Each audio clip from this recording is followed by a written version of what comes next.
Raider Nation, what's going on? It's Mitchell Renz here, host of the Raiders Report, and Jim Harbaugh of the Raiders. Rumors are starting to heat up yet again. And what's crazy is I am always the person that says where there's smoke, there's fire, and the smoke continues to grow and grow. Here's the thing, though. What's crazy, last week I came up here on this show, and I said that there is no chance Jim Harbaugh comes to Las Vegas.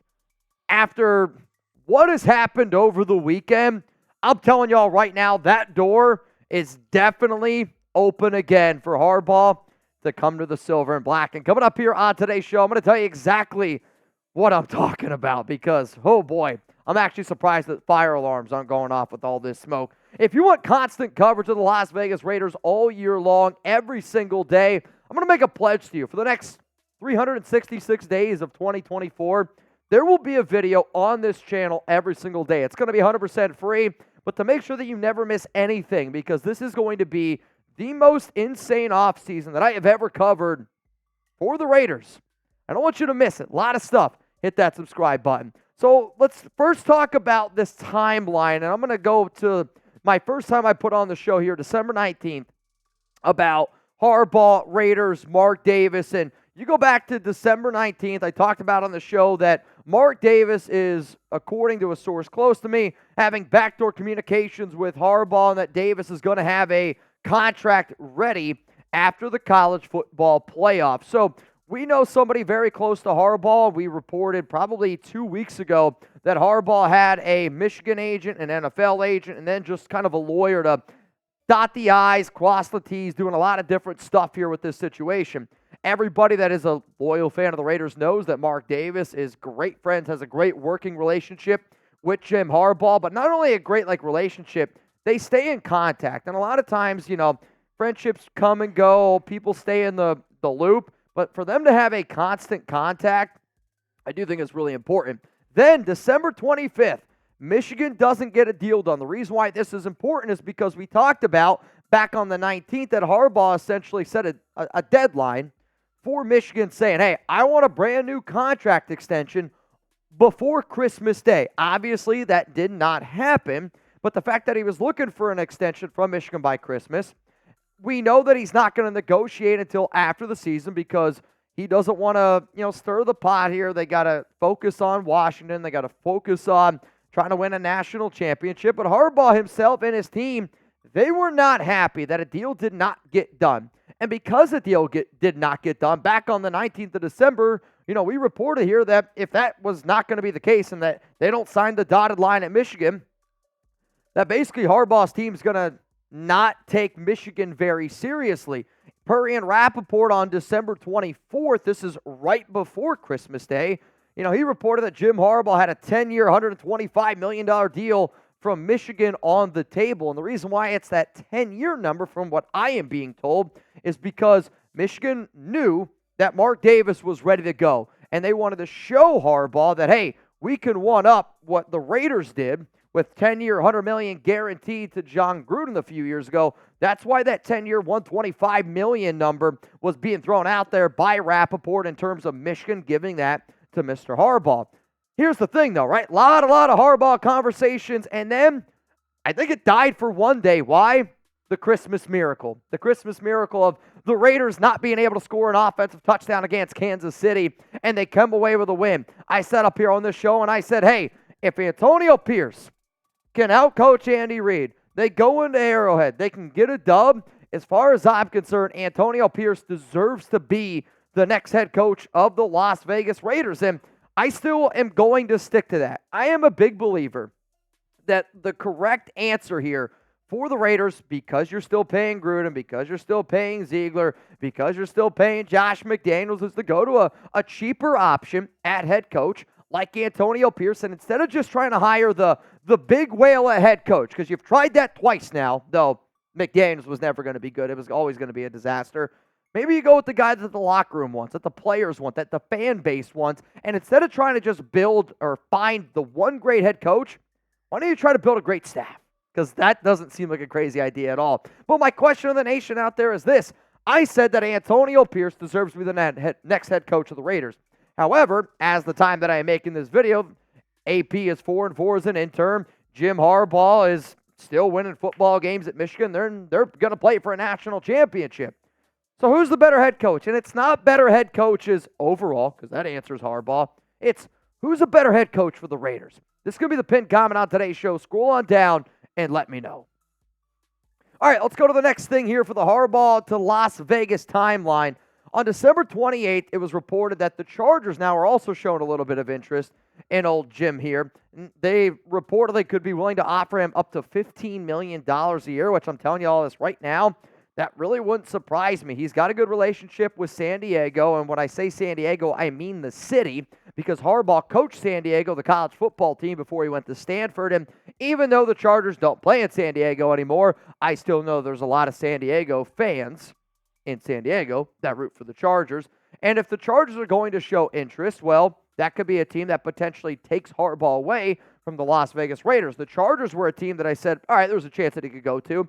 I've always said, and this goes all the way back to December 19th, that Harbaugh has been eyeing the Bears because that would be his top choice to return to the National Football League. In Chicago, according to a source close to us here at Chat Sports, was apparently the only team that Harbaugh would personally reach out to and has always viewed the Bears as his Michigan of the NFL. Remember, he was drafted by Chicago. He played college football at Michigan. Obviously, this is where he coaches right now. So there's going to be multiple teams out there for Harbaugh. I mean, as soon as teams can start hiring people, okay, every single NFL team is going to have Jim Harbaugh circled. But the question is, can the Raiders lure Harbaugh to Las Vegas when it does sound like Chicago and the Chargers might be willing to pay him a little bit more? Now, I know a lot of y'all are like, all right, Mitch, but what's heating up? Why did you start this show saying where there's smoke, there's fire, and now it has totally changed over the weekend? Well, guess what? Coming up next here on the show, I'm going to tell you why the Harbaugh to Las Vegas rumors are hot. And it's something that really has not been covered, really hasn't been reported on. But once you hear it, you're going to be like, yeah, money talks, and money definitely talks. Before I tell you what that rumor is, though, today's show sponsor is Prize Picks. And for anybody out there that wants to put a few money or a few dollars down, you could do it on NFL games this weekend. You could do it on the Michigan-Washington game coming up. Heck, NBA, any sport that is in season, you can do it.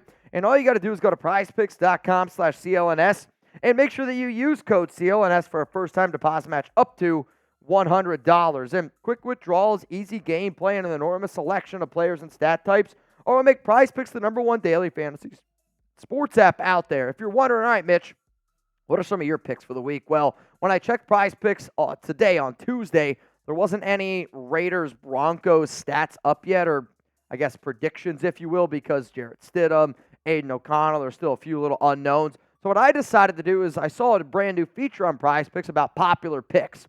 So I went with all the popular picks right now. I went with Baker Mayfield, more, C.J. Stroud, less, and then C.D. Lamb up against the Commanders, more. If you want to fade me, go fade me. If you want to ride with my picks as well, there's one place to do it and one place only. That is at prizepicks.com/CLNS, and make sure that you use code CLNS. That link's going to be available to y'all down in the comments and down in the description of today's show.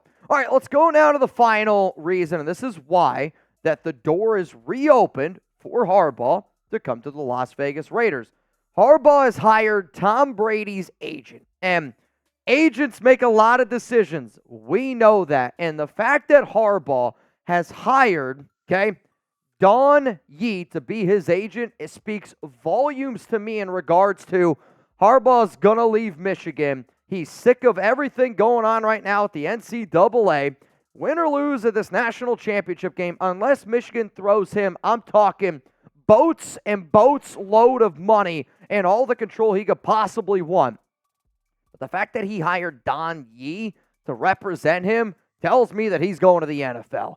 And when you think about that, like Don Yee obviously is agents with Tom Brady. Tom Brady now is very well connected with the Raiders. It has been wildly reported that Mark Davis is going to talk to Tom Brady about where the future of this team could potentially go, and the fact that Harbaugh is sick of the NCAA attacking him, the hire of Don Yee, I mean, it's all wrapped up into that. On top of that, Yee is extremely well connected with Mark Davis and extremely well connected with the city of Las Vegas and the Raiders in general. So let's hop into our time machine. Let's go back to December 19th because I said on this show that Harbaugh's wife has been pushing him to go to Vegas. And any guy out there knows, hey, if the wife, significant other, your partner, girlfriend, I don't care who it is, if it's this person and they're telling you, hey, I wouldn't mind going back to Vegas because this is where we met and I had, I had a life in Vegas before I met you. I mean, it could obviously be something that Harbaugh decides to do. Like, at this point in Jim's life, don't get me wrong, millions of dollars is great, right? Or could you decide to maybe take a little bit less money and go to the city that your wife wants you to go to? Like, if you're Jim Harbaugh, like, all right, I could go to Chicago, I could go be the next head coach of the Chargers, and I can make more money. Or do I take a few $1 million less and make my wife happy? It's going to be an interesting conversation, but the fact that Don Yee is now Jim Harbaugh's agent, who is same agent as Tom Brady, very well connected to Mark Davis, very well connected to the Raiders, I'm telling you right now, it is growing and growing and growing yet again. So my question to the nation is this: who do you think will be the Raiders head coach in 2024? Nico Laz also says no income tax. Oh, I know.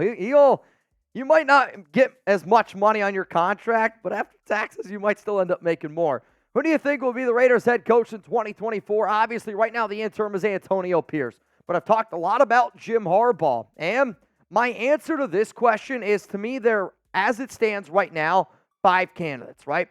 If you were to ask me, Mitch, make your own betting odds or give me the top 5 coaches that are the most likely to be the next Raiders head coach next season, this would be my list. Coming on here at number 1, it's Antonio Pierce, the interim head coach.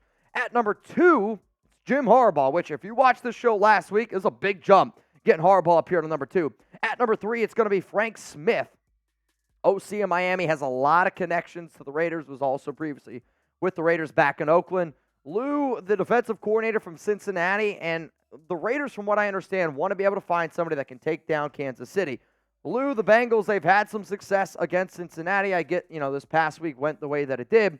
But also Trey Brown, who is very well connected to Champ Kelly, is also very tied in. Trey Brown with Lou, currently right now in the Cincinnati staff. He's kind of a sneaky name, I'm not going to lie. And then David Shaw, who I do not want, head coach of the Stanford Cardinals, has been another name that has been linked to the Raiders that, right now there's been a few names linked. Harbaugh, Pierce, David Shaw. For that reason, Shaw makes my top 5. But the reason why I do think AP deserves to be the next head coach, and I still believe that he is going to be the head coach. However, I said on this show, if you beat Kansas City, the job's yours. Mark Davis had a very long conversation with Antonio Pierce after the Raiders' 23-20 loss to the Indianapolis Colts on Sunday. I know that Davis has these conversations very often with whoever the coach is, and usually it's not a great conversation. I will admit I have not heard whether it was good, whether it was bad. The only thing that I know is that it was a lengthy conversation. But as it stands right now, Pierce is 4-4 as the interim head coach. Okay, you lose to the Broncos, you go to 4-5. It might be a little bit of a tougher sell because you want your team to be playing the best football, even if the game doesn't mean anything. So, week 18, I get it. Against the Broncos. This is also my mom's birthday, so shout out to moms. 8-8 Denver. The last time that the Broncos beat the Raiders, December 29th, 2019. Yeah, you were able to beat the Chiefs. Don't be the head coach, though, that loses to the Broncos and then has a losing record as interim head coach. I will say this right now. If you want Antonio Pierce to be the Raiders head coach, okay, this upcoming season, I think he's got to beat the Broncos. But what do y'all think? Do the Raiders need to beat Denver for AP to get the job? If you don't like my opinion, that's fine. This show is built on the backs of all y'all. Yes or no? Do the Raiders need to beat the Broncos for AP to get the job? I'm really curious to see what you guys have to say. I know some people that are going to answer this question are my real ones. And this is the part of the year that, yeah, it's a brand new year for 2024, but the end of the regular season is week 18. And I want to give a shout out to my real ones. My real ones are the people that are still tuned in live. Right? Shit, right now we got 1,200 people watching this live, but it's also the people that watch the videos on a Monday, the day after the Raiders lose, right? I mean, it's a tough one. So shout out to Venom, Kaylee, Rob, Luis, Ryan Campbell. I appreciate you guys, and I hope that you continue to ride with me during the entire offseason because it's going to be a hell of an offseason. So shout out to all my real ones, and if you're like, Mitch, how can I be a real one? Subscribe, share the videos when you have opportunities to, interact with us live on the shows. Don't be afraid to comment on videos. Click that like button. It's doing the little things is how you become a real one. So to me, I thought that the win over the Chiefs would be enough for AP. But Mark Davis might not hire him if the Raiders lose their final 2 games. And if you got Tom Brady whispering in your ear, and you got, some other people that make very important decisions for the Raiders whispering in your ear about Jim Harbaugh, and if Harbaugh goes out and wins a national championship at Michigan, I mean, that's a great resume, right? He was able to turn around San Diego, the college football program, was able to turn around Stanford, was able to turn around the 49ers, was able to turn around Michigan. Harbaugh is a proven winner, and even though Antonio Pierce has that great relationship with the locker room, the players, and I think that's who the fan base wants, Harbaugh's going to have Davis going to have a really tough decision. And all I want is Antonio Pierce to make that decision a little bit easier by taking down the Denver Broncos in Week 18 in a game that might not matter from playoff seeding. But if you want AP to solidify a chance to be the head coach, I think a win against Denver does that. If he don't beat Denver, man, oh man, I don't know if Antonio Pierce is going to be the next head coach of the Silver and Black.